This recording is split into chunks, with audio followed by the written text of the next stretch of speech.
Hello, everyone. Welcome back to our channel where we break down complex automotive cybersecurity topics for professionals across the industry. Today, we are diving into a crucial subject UNEC regulations R155 and R156. These regulations are key to today's ensuring the security and reliability of electronic system in today's connected vehicles. To walk us through their importance and real world impact, I will now hand it over to my colleague Dharmesh. So let's get started.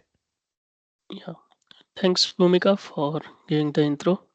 So today we are going to talk about something critical to global automotive industry, which is UNSC WP.29, also known as the World Forum for Harmonization of Vehicle Regulations. So what exactly this WP.29 regulations means? So WP29 is refers to a working party established by United Nations Economic Commissions for Europe.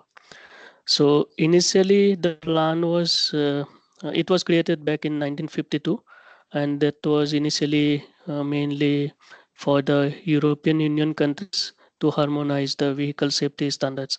But over the years, it has grown into the global platform that sets the international regulations for the vehicles, its parts, and the system related to it and the relative technologies.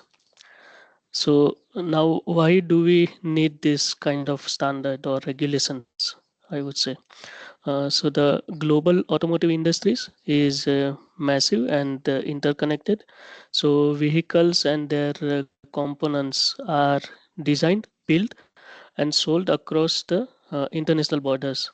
So without a uniform framework, each country could impose different technical regulations, and that could lead to inefficiency and increase the cost and the trade barriers.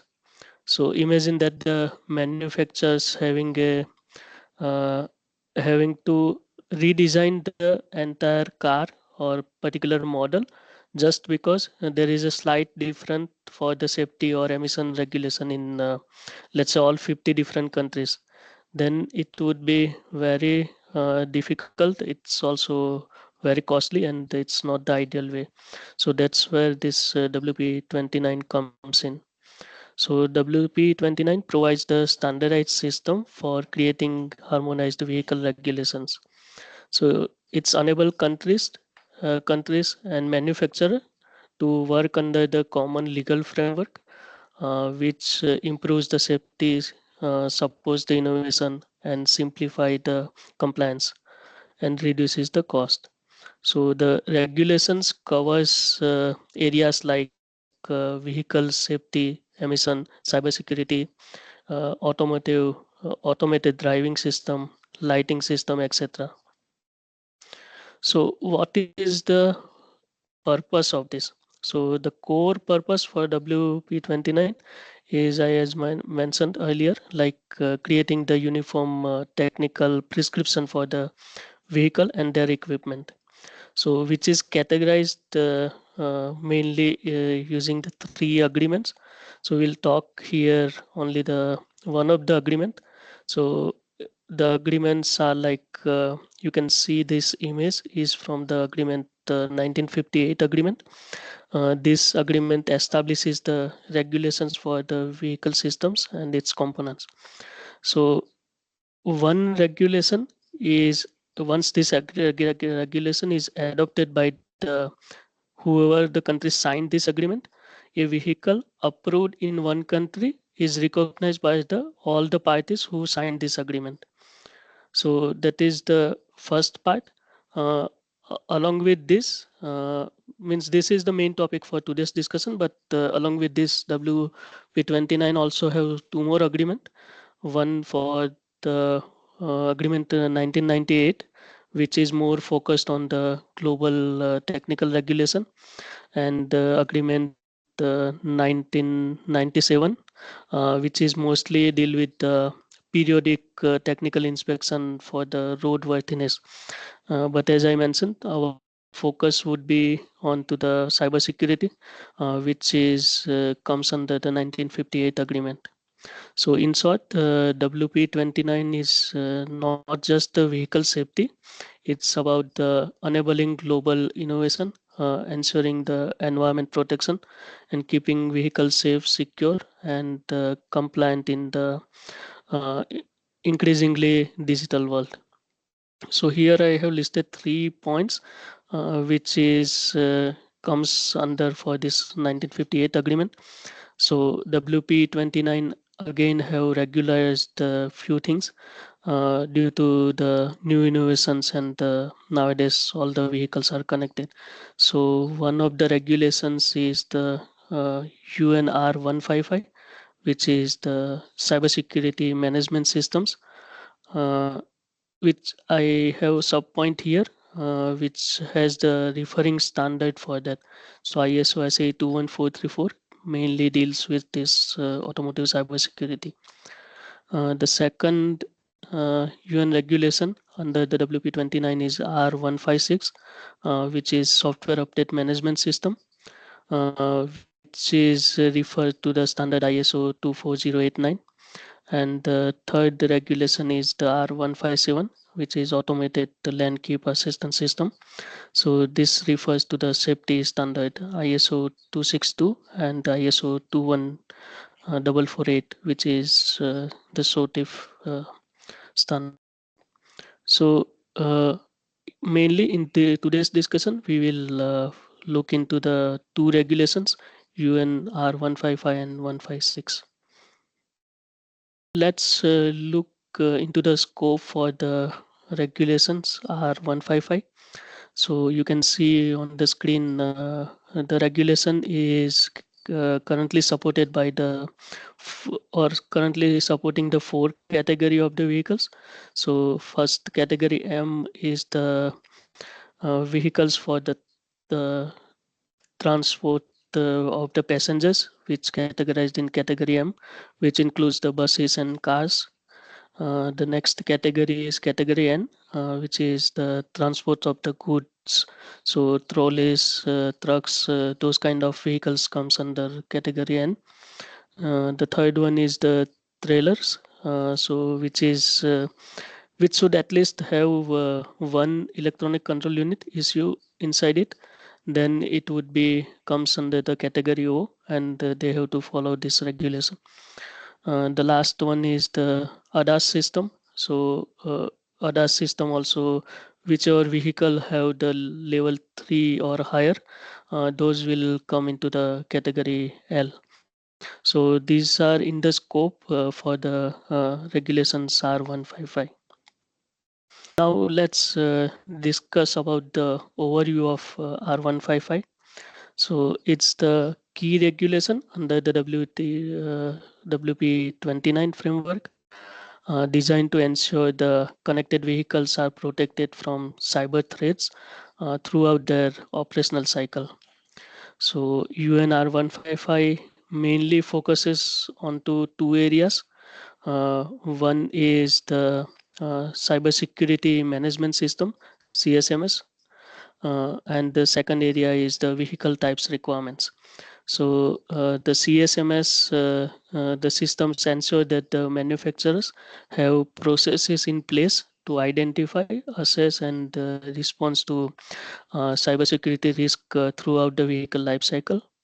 And the second type of requirements, vehicle types requirement, is this means that the new vehicles model must demonstrate that it meets the cybersecurity standard, not just once, but yeah, throughout the continuous update and risk assessment.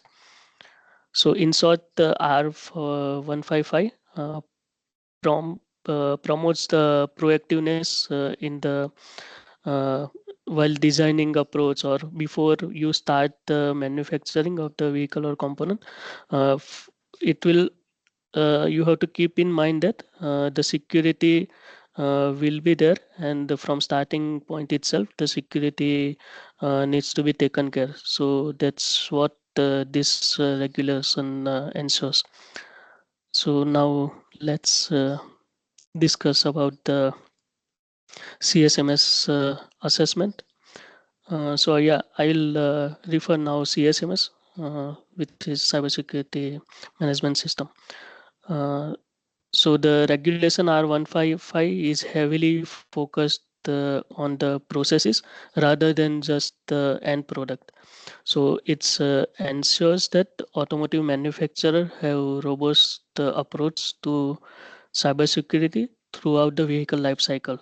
So before manufacturer can even begin the type approval for a specific vehicle model, they must first have a approved cybersecurity management system CSMS certified. Then only they can go for the type approval. So the system outlines how the company identifies, evaluates, and responses to the cybersecurity threats. So without this CSMS certificate, the type approval process cannot be proceed, and this highlights how critical the management system is. So it's a foundation for demonstrating the cybersecurity compliance. Uh, in, Interestingly, a manufacturer may have multiple approval for the CSMS instance, depending on the different divisions or subsidiaries or vehicle categories. And each CSMS must independent assessed and approved, and later this will be shown as evidence to the when we manufacturers will go for the type approval for particular vehicle. So a successful CSMS assessment conclude with the insurance of the certificate of compliance, confirming that the process meets the UN R155 regulation standard, and this certificate is valid for 3 years. So after which reassessments is required to maintain the compliance, because within 3 years, if new cyber attacks have identified, and those needs to be taken care. So every 3 years, they have to undergo this certification process to make it compliance. So in summary, R155 ensures that the cybersecurity is embedded in the organization's processes and not just treated as a technical feature added uh, at the end of the development. Yes. Next, yeah, this slides talk about the evidences. So, to achieve the certification, manufacturer must provide the evidences of the functioning cybersecurity management system in their organization. So, this focus isn't just the technical data itself for the every vehicle or each model, rather than it's demonstrate at the organization level, they have the robust cybersecurity process in place. Importantly, only example of how these processes are applied and required. Not You don't have to show that full technical implementation how you have done. This when you go for certification, they would require only the processes evidence and how you are applying into whichever the development you are doing. So this key evidence includes the company's cybersecurity handbook or policy. So many companies will have their handbooks which contains the details like where they have provided this process, and all the links, versions, etc. are mentioned there. And also these handbooks contains like which who are working in the cybersecurity staffs or whichever project, they have competent knowledge about, and they already have gone through this training, cybersecurity training, etc. So the organization structure must be clear, uh, especially that security governance is managed across the department. So if it is multiple department, then yeah, those how it is handled, those kind of details clearly should be defined. Other than this, evidences are include like security development and post development activity. So here, this is not talking about like how you are handling. It is mostly on the process level, how it is defined. How the security development or after post development, what are the activities needs to be taken care. The next evidence is the risk management and security validation. So how you are going to test the cybersecurity requirement, and what kind of testing activity are involved. Those kind of evidences or those kind of processes should be defined. Next evidence is like how incident response should be there in case if any incidents are identified during the development or post production phase, then how you are responding. So that also should be present. And if these standards or regulations are mainly focus on the responsibility of the manufacturers. So that's what this regulations talks about.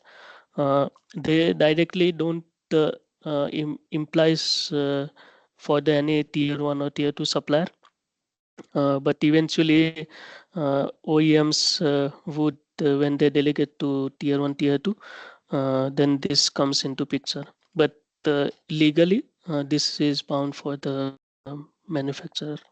So managing this supply chain security, ensuring that the third party component also meets the security standard, how you are doing that. So those kind of information should be present in your processes. So yeah, those are the evidences required for the CSMS. We also have another type like vehicle type evidences. So what are the evidences required for the vehicle type? So once, and these steps comes after the CSMS, once you clarify get the certificate for the CSMS, then the next step is to demonstrate all the cybersecurity processes have been fully applied to specific vehicle type. And this requires preparing the complete set of technical evidence for that particular model or particular project. So the goal is to prove that the vehicle was developed, validated, and supported using the uh, approved CSMS processes throughout its life cycle.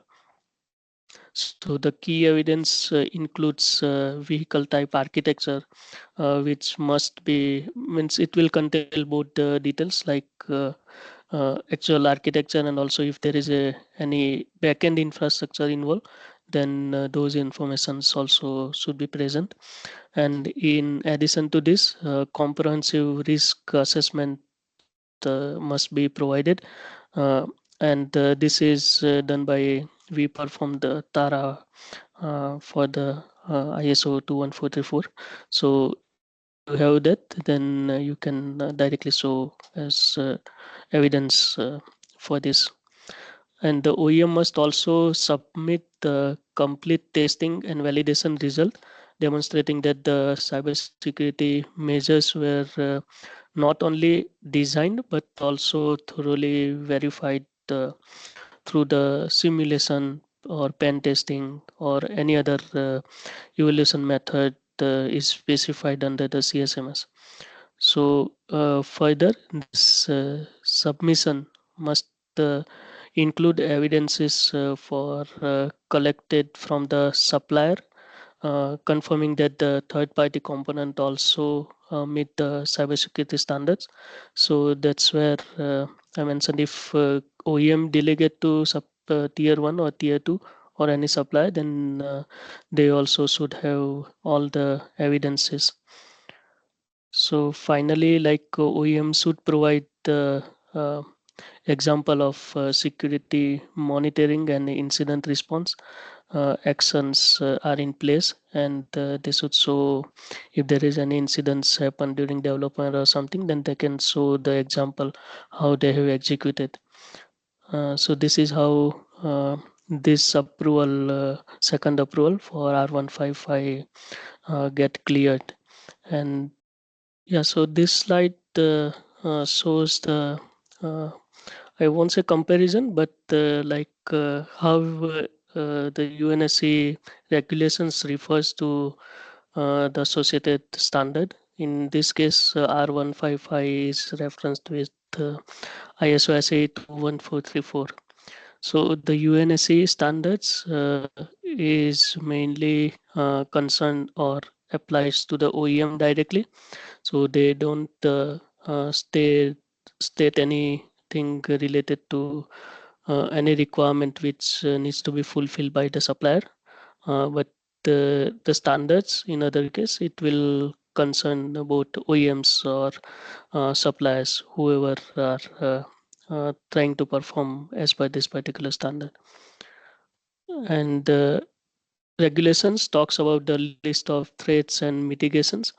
So those what are the uh, threats and mitigation, those needs to be listed. And the standards don't have any technical solutions provided for these threats and mitigations. It's like up to the development, like how you will mitigate particular threats, and then which method you will use. That is up to the uh, organizations or project. So the regulations are the obligatory, means it needs to be fulfilled in order to have your vehicle on road. So type approval would be given. So it's mandatory. But on the standards, it's like non-obligatory. It is just a reference to provide the proof that you meet this particular regulations, but there is no any specific law that if you don't fulfill the standard that there somebody can sue you. So those kind of obligations won't be there in standard, but the regulations needs to be met. Last point is homologation to be achieved through the national authorized body. So this is like in first slide we discussed about the adaptation of this regulation. So any adaptation means it's not the end of the process. Once this agreement is signed and adopted by a particular country, then those country also should pass a particular law. Then only this is fully adopted by the regulation of that particular country. So and the standard says the certification might be obtained via the certified authority. So TSAX approved bodies can certify you that you have followed the particular standard. In this case, ISO 21434, where regulations are like it will be done by the government itself, or whichever the organizations work for the government, they have authorized to pass or give the type approvals. Yeah, then we can move it to the next slide. Yeah, so we discussed about the R155. Now the second key point for the WP29 regulation. They also have regulations for the uh, software update management system, which refers to the R156. So vehicle manufacturer must establish the robust organization processes to manage the software updates safely and securely.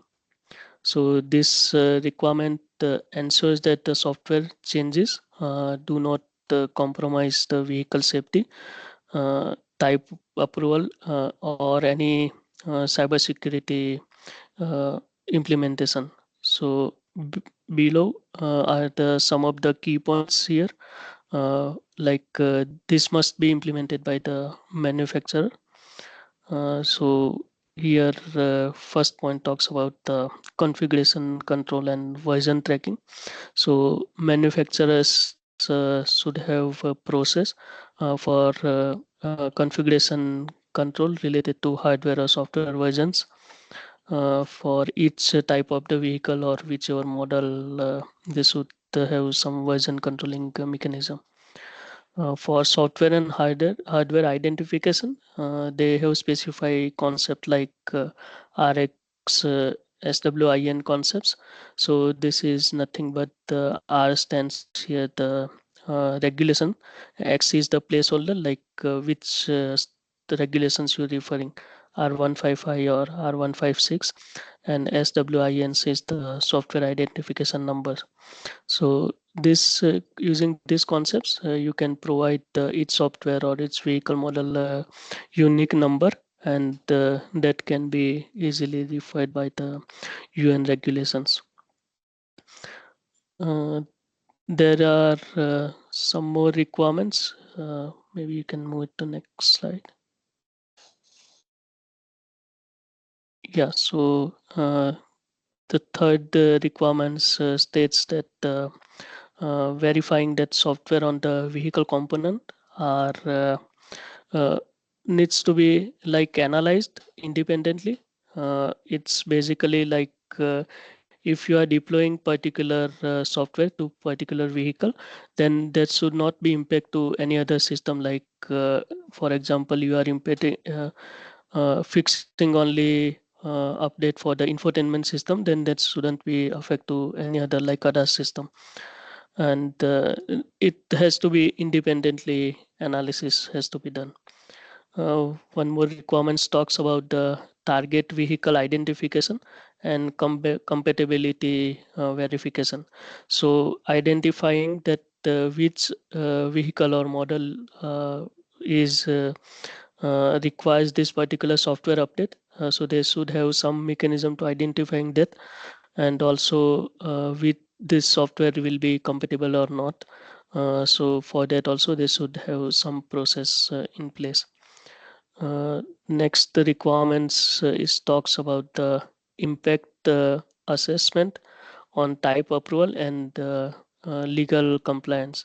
So whichever software update you are providing, then you should also cross refer that does that impact to the type approval or not, or any legal compliance is it will impact or not.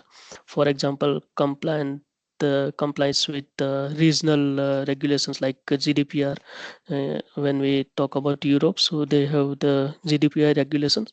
Then your update is violating or not, that needs to be checked. Also, safety impact assessment should be done. So before releasing the update, manufacturer must evaluate the risk to vehicle safety. For example, braking or steering or driving assistance system. Those are critical systems, and before you do any patch, there has to be proper assessment analysis needs to be done. Next is and one more thing here is this sums or software update management system comes with providing the detailed like how you have to manage the OTA. So the main point for this is to over there update uh, how you are doing. So that's where this comes, and this added later, because most of the vehicles now should have over there update by, and that's the stated in the regulation. That's why the most of the OEMs now whichever vehicles they are developing, they should have the functionality for the OTA updates. And next is the documentation and audit uh, preparation. So for that, you should have fully documented, or the logs should be present, so that you can present into the assessment whenever you go for the type approval. And for cybersecurity assured for the updates, so whichever the updates are relevant for the cybersecurity, Then for those software updates, you have to provide the testing like all the signing is code signing is done or not, those kind of things. It is anti-tampering measures have been placed, penetration testing has been performed, such kind of things you have to do. So this is mainly the overview of R156, and this talks about mainly OTA and the software update management system processes. And this slide is mainly just show the difference between the standard and regulation. So regulations is the mandatory by a government bodies or organization delegated by the governments, and require compliance by the laws. So that is regulations, and under the regulations you will have different standard to achieve that regulation. So for example, ISO 21434. So standard like this is not mandatory, but a compliance might be required due to government status or a regulations is in place. So to meet that, you will use the standard, and this standards will describes what to do. It will have definitions for the terms, requirements. Some of the example methods will be given, and cost effects will be specified in some of the standards. So yeah, this is just the basic difference between the standards and regulation. Dharmesh, I have a question. When do these regulations come into effect? Mhm. Yeah, that's a good question. Means we haven't talked about this point. We mostly talked about like when this WP29 regulation comes into picture or what's its needs. But for the manufacturers, there should be some deadline to meet these requirements. So when we talk about the regulation number R155 CSMS, so that has been in effect since the 2022 for the new models, and applies to all the older vehicles. They have to prove it by the 2024 till last year. They could have done for the older vehicles also. For the regulations R155, 156 software update becomes mandatory for the new models in the 2024 last year, and all for all the vehicles by 2026 they have to show or get the type approvals. And this is specific to the countries, like as I mentioned, this is whichever country have signed the agreement for this 1958 agreement. But yeah, there are also some countries where they have their own regulatory standards or regulations. For India, we already discussed in our previous discussion, they have the CIS 189 and 190, which is also similar to these two regulations. China have its own. Similarly, North America also. But yeah, most of the countries, I think around 55 countries already have this UNSC WP29 in place. So, how should the automotive companies prepare their development and validation processes for compliance for this regulation? Uh, yeah, so that's the good question. So when for particularly if we talk about the regulation R155, so there they already state that whenever you start the development or designing, means development or before you test any particular product, it should be start with the secure by design approach. So it should be first securely designed, uh, and once it is securely by design architecture is prepared, then you go for the development and the validation activity. So yeah, you can say that when we refer ISO 21434, there also status, or it follows the secure by design approach. And the main point for the regulations is before you do anything, you have to follow first the risk assessment. So whichever components you are trying to develop, then initially risk assessment needs to be done, and with the risk assessment you will get the risk values, and depending on if it is higher risk, then you will have to reduce the risk, and for that you have to follow this secure by design approach. And that's how automotive companies prepare their development and validation processes.